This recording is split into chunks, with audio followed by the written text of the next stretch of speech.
Welcome to this part 3 of the terrorism lecture, Bangladesh and Nepal. In this lecture, we will take separately Bangladesh and Nepal. How this Bangladesh was acting as a safe haven, we will see, and how this Nepal is acting as a porous kit for infiltration of terrorism and the fake currencies in the India. Moving ahead with this lecture, we will see how Bangladesh was acting as a safe haven.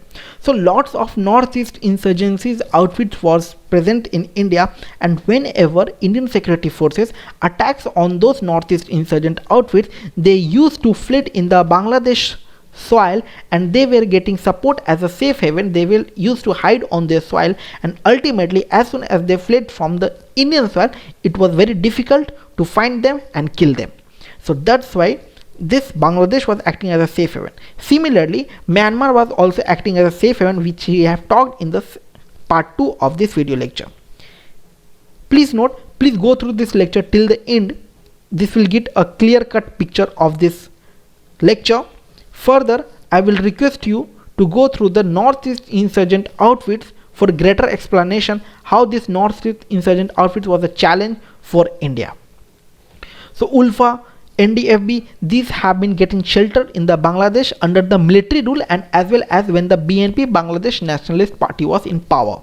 As why they were against the military, why they were getting that sending the safe haven for those northeast insurgent outfits, because they have a sympathetic relation with the Pakistan, and further ISI was extending support to those northeast insurgent outfits through the Bangladesh by through pumping of the fake currencies, then giving of the that weapons and the safe haven.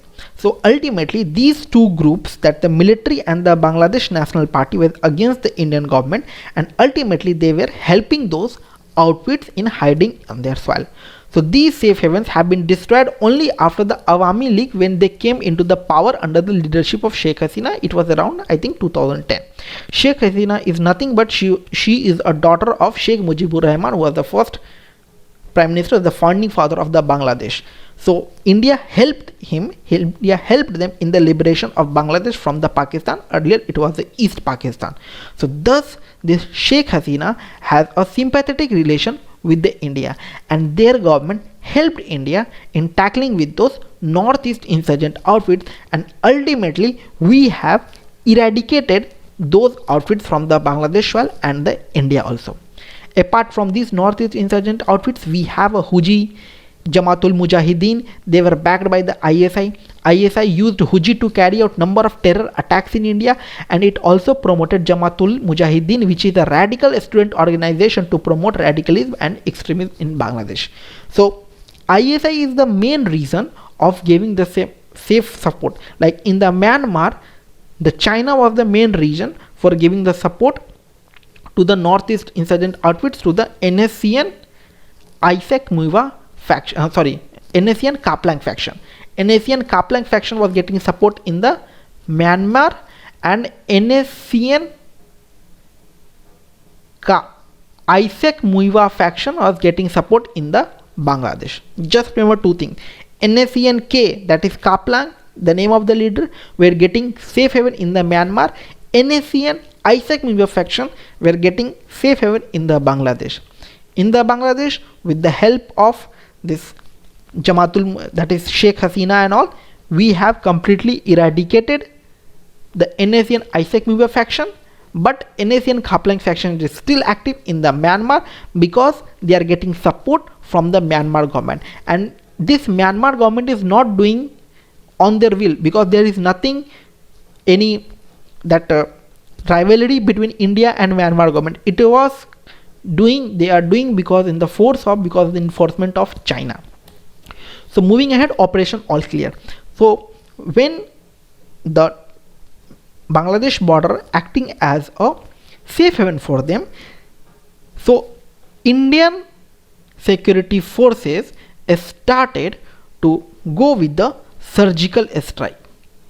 Surgical strike we have started to hear in the year 2017, 18, 19. In those years we have started to hear those terms, but this surgical strike was not first in this decade. It has been taken from long back also, but these things were not in news because they are all covert operations.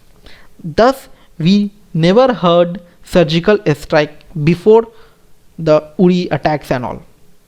Okay, so lots of surgical strikes were taken long back also, and because of that, when the surgical strike taken on the Bangladesh soil, like we have done for the Pakistan, similarly when we have done with the Bangladesh soil, they started to flee in the Bhutan and Myanmar region. But India had a very good relation with the Bhutan from starting only, and Bhutan never supported any anti-India terror outfits. So ultimately it was seen that when the attacks happened in the Bangladesh, so those terror outfits, those northeast insurgent outfits started to take a safe haven, started to hide in the Bhutan soil. So when the Indian government informed the Bhutan government about this situation, this hiding of those northeast insurgent outfits on their soil, the terror outfits hiding on their soil, they started a joint operation that is known as Operation All Clear, and they made successfully eradicated all those terror outfits that were hiding them. Some fled away, many of them were killed. So Indo-Bangladesh border is the most preferred route of the ISI to pump fake currencies notes in order to destabilize the Indian economy. India and Bhutan always have a cordial relation with the Indian government of Bhutan, and they never supported anti-India terror outfits. Further, what were the northeast insurgent outfits that were getting support from the Bangladesh? They were the ULFA, United Liberation Front of Assam. They want liberation of Assam from the India. NDFB, National Democratic Front of Bodoland. This Bodoland present that they want a separate Bodoland. Then NSCN, that they want a separate Nagaland, that sovereign Nagaland state. They wanted a separate region for outside of India. They called it as a Nagalim. Then ATTF, All Tripura Tiger Force, that we will see in the Sri Lanka regions. It has been said by the news media, it has never been accepted by the government, but the ATTF was given birth by the Indian government only, and now ultimately they turned against the Indian government, and this led to the killing of our Prime Minister Rajiv Gandhi. So we will see in the Sri Lanka chapter ATTF. So these all were to have taken shelter in the Bhutan in the 1990s without the active knowledge of the Bhutan government. But once the safe sanctuaries of these outfits were identified, a joint Indian and Bhutan Operation All Clear was launched in 2003 to 4 in order to flush out these militant groups, and it was one of the successful mission carried out by the Indian security forces.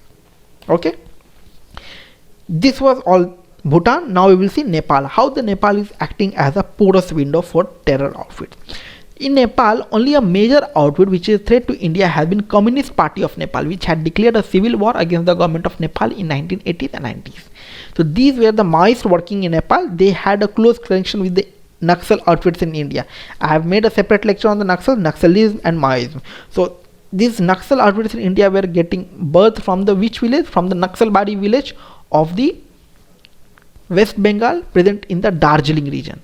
So they had a close connection with them. Siliguri corridor have also a connection with that Nepal, that is Chicken Necks, and from this interconnection they also are getting encouraged from the China, and thus Nepal was also that merged with those terrorist kind of outfits. So it was continued till 2005 and ended the civil war in Nepal, and Nepal has been used as a staging ground. Now after this, Nepal started to be used as a staging ground by the ISI to do its proxy attack in India. It was like that. Nepal is just used as a proxy. Proxy means absent, like in the class, like suppose your friend is not there, you will say, when the attendance is going to take on the place of your friend's name, you will say, yes sir, I am present. So that is what? That is proxy. On the behalf of someone else, you are acting as him. So that's what Nepal was acting as, like on the behalf of Nepal, that Nepal is not playing active role, but from behind that proxy attack was taken by the ISI from that region. So the ISI has capitalized the open and porous border which exists between India and Nepal, and it used Indo-Nepali border to infiltrate a number of terrorists belonging to the outfits such as Hizbul Mujahideen, Lashkar-e-Taiba and Indian Mujahideen. So the youth were recruited from India, youth were radicalized from India, and they were taken from the Nepal border to the Saudi Arab regions and all. After that they were sent back to the Pakistan, then to the Afghanistan, then they were getting training, and after that from the same route they were sent back to the India, and ultimately they were asked to spread terrorism in India. So this was the route that were followed by the terrorism with the help of ISI. So further, ISI used Indo-Nepal border to recruit radicalized youth from India and further take the Pakistan for training, as I've explained. And further, this border has been used to pump fake currencies in India. So this border is used to pump fake currency in India and all. So Nepal never took an active part in helping them, but this border has been used as a porous kind of thing. Like in the last few decades, whenever the attacks was happened in the urban cities and all, the first thing that terror person used to do, that they go on the Nepal border, and many a times you will see that police have caught, military have caught that person from none other place than Nepal border, and it was through the Nepal route is from through Bihar only. So that's why it has been connected that in Bihar that terrorist was caught. So in Bihar only, that's why Bihar only, because the Bihar has a border sharing with the Nepal. That's why they flew in the Bihar first, then they will try to flee in the Nepal border, and after that they will go to the other routes that was defined for them. Thus Nepal was acting as a window for terror. Now security forces have been increased, this number have been decreased down. So I hope you have understand this lecture. Please like and subscribe. Your subscription is a form of payment for me.